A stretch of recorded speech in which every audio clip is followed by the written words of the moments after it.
छोड़ी न चाहवे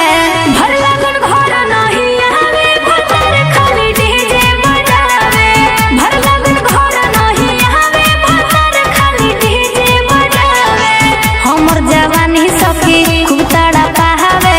जाई के बहरा सैया छोड़ी न चाहवे भर लगन घर नहीं आवे भतर खाली डीजे बजावे भर लगन घर नहीं आवे भतर खाली डीजे बजावे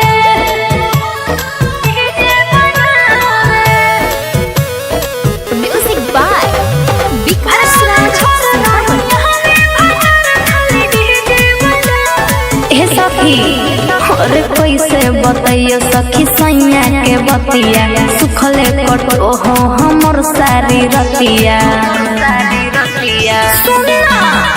और कैसे बतैयो सखी सैया के बतिया सुखले कटो हो हमर सारी रतिया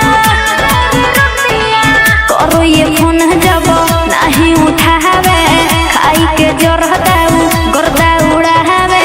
भर लगन घर नहीं आवे भतर खाली डीजे बजावे भर लगन घर नहीं आवे भतर खाली डीजे बजावे